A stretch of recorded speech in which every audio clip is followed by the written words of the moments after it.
Welcome to Goadsploration, where instead of making a 10-minute video about an entire Dark and Darker map, we spend 10 minutes mastering a single module. I've been demigod in every season, including the normal season, and I have way too many hours on this fucking game. Not everything in this video is going to be life-changing or mind-blowing, but what it is an exhaustive look at everything you need to know to master A2, Goblin Maze. If you watched my previous video about the strengths of A1, Cavern Lake, you would know that my likely recommendation would be to migrate there as a priority for players to farm AP below Voyager. Since not many players actively explore the Goblin Maze, in this video we're going to cover the breakdown of the mob and loot distribution of A2, as well as talk about teamfight strategies you might encounter when navigating to a neighboring zone, and under which circumstances you want to make your way to the Goblin Maze. There are 6 entrances and exits inside of the Goblin Maze, 2 along the west to A1, 2 along the south to B2, and 2 along the east to A3. Unlike A1, there are 2 spawns inside of Goblin Maze, one tucked away in the northwest of the map, and one to the southeast on the corner of B2 and A3.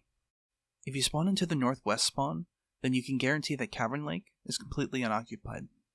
But if you've instead been given the southeast spawn, be wary that you probably have an immediate player to your west in either Cavern Lake or Cave Altar on B1.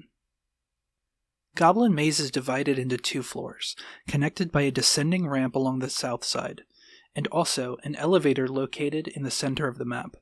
This elevator, of course, has 2 levers that move it up and down, but be mindful that both entrances are surrounded by mobs. You can generally think of the 2 levels of Goblin Maze in the following way. The top side is a quick-to-navigate series of tunnels with goblins and traps, and the layer below is an icky, yucky, no-good orgy where spiders go to copulate and make you sad. On the top side of the map there are 4 static monsters and 1 variable monster, meaning the type of monster changes from lobby to lobby. The static monsters are a goblin warrior that will spawn either here or here, a spider pot located in the southeast by the ramp, a goblin warrior that will always be at the end of this tunnel, a final goblin warrior that will be either here or here, and then a ranged goblin that will spawn as either a bola slinger or an archer nestled near the center of the map. There is also typically a standalone spider or 2 independent of the pot, and it runs along this connecting tunnel, but since it's located by the spider pot, most players assume that they're connected. As you descend into the bottom level, you'll encounter 6 static spawns. There's some fucking alliteration for you. 3 of these will be additional spider pots, 2 which will always be here and here, and a 3rd which kind of vaguely spawns somewhere in a corner here. It changes places, but it's always visible in the southwest corner. There will be 2 death beetles that flutter near the base of the elevator and behind a breakable pallet, and finally an elite mob in the form of a giant centipede.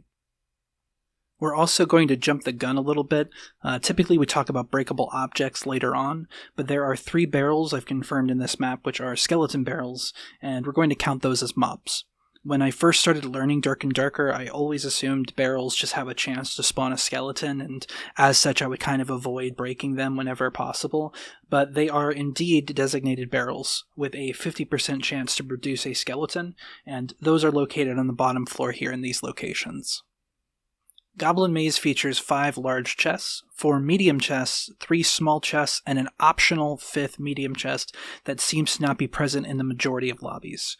I assumed when I first encountered this vanishing chest that maybe it only spawned if it rolled as a mimic, but no, it's just a weird, inconsistent spawn, so enjoy that. I wouldn't really bother looking for it. 4 of the 5 large chests will always spawn as a large oak, and the 5th will spawn as either a lion's head or a gold, and all of the medium and small chests are guaranteed to be an oak, so you might be thinking that this is not a particularly impressive distribution of high-yield loot, given the sheer amount of pest control that you need to do here, and I would agree with you. A2 is after all the most spider-dense area in the map, and Goblin Maze does not provide proportionate rewards for the time it takes to clear it all. So, is there anything exciting about Goblin Maze? I'd say yes. Goblin Maze features a single static extraction in the form of a rope in the north side. The rope is most significant because it's very rarely used. Most players don't tend to congregate up on the north side of A2 because it's not an efficient way to navigate throughout the zone, and it doesn't lead to anything exciting beyond one large oak chest. It lowers somewhere between 7 minutes and 5 minutes remaining in the lobby. The fastest I have heard it lower is 7 minutes and 21 seconds remaining, and the slowest I've seen is 5 minutes 16 seconds remaining. If I was a betting man, I'd wager that the spawn window is actually between 7:30 and either 5:15 or 5 minutes flat, but take that with a grain of salt because I haven't personally witnessed it. If you manage to get windows outside of those, then please record it and let me know in the comments or through Discord at NumbTheFear. I'd love to confirm this and credit you accordingly. The rope takes around 16 seconds to fully use, accounting for interaction speeds, and because it's a solo extraction away from clustered areas, A2 makes a premium target if you are playing in duos or trios alone and are looking for a place to navigate to where teams are especially unlikely to check. I have used A2 when I have cleared both boss rooms and I'm exiting on the Cyclops ramp side of B2 and I need somewhere to go that is probably empty. Another notable thing about Goblin Maze is that it has a very advantageous PvP position for offense, with a hidden large chest. But first, let's talk about traps. There are 4 traps in Goblin Maze, a spike trap near the north A1 entrance, a wall trap located by the south spider pot on the top level, and 2 flame traps near the center. Something important to know about these flame traps is that they will turn on for 10 seconds and will only remain off for 5 seconds, which means that for 2/3 of the lobby they will be activated. This is important because if you are trying to escape from someone who is chasing you, then you should assume the center area will be unsafe to cross more often than not, and if you are chasing someone else, you should recognize that waiting on the other side is a non-option unless you want to get left in the dust.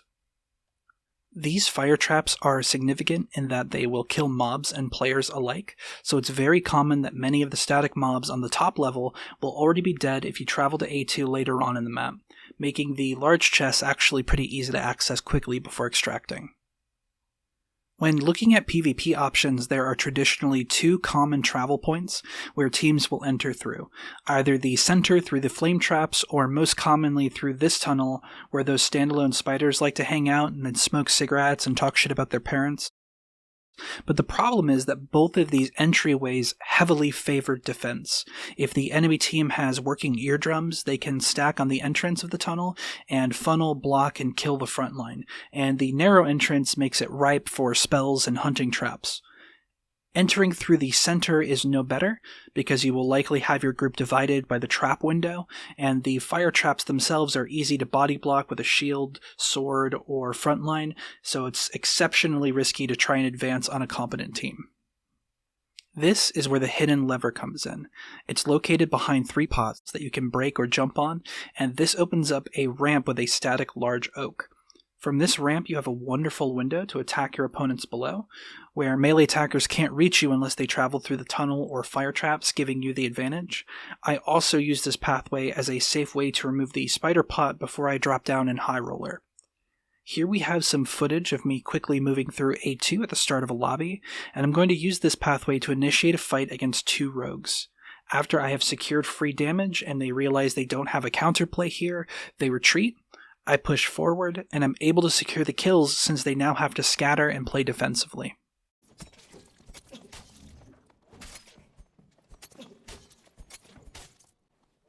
The last important thing to know about navigation in Goblin Maze is there is a breakable pallet that connects the top and bottom floor. You can trap one side of this to make it harder to navigate for opponents when jumping over, but the main reason you might want to use this is that you can pull the centipede from below without having to deal with all the mobs underneath. As far as breakable objects and loose treasures, I will show all of these locations at the end of the video, but there are 3 barrels, 1 breakable skeleton, 3 small crates, 1 large crate, and 17 pots. One of the pots likes to not be present near the northwest spawn. And for loose treasures, I have confirmed 5 spawn locations, none of which are convenient or noteworthy. The Dark and Darker map seems to indicate that there are more static treasures I have been unable to confirm in around 100 lobbies making this video. So if you find these locations, please record them, comment below, or contact me through Discord so I can update this and credit you. All in all, Goblin Maze is going to get a final score of C. While I wouldn't travel to Goblin Maze searching for treasure and AP, and I would definitely avoid the bottom floor at all costs, Goblin Maze provides an excellent extraction location, some easy-to-access large oak chests towards the end of the game, and a great PvP angle that can catch players off guard and result in player kills. I would advise against using this module to travel east, but would advise to use this module to travel west. Thank you for watching. Happy delving, and I'll leave you with the treasure and breakable spawn locations and a random player who scared the ever-living shit out of me. But after I wiped myself, he was pretty cool, and I let him take the rope later. What a guy.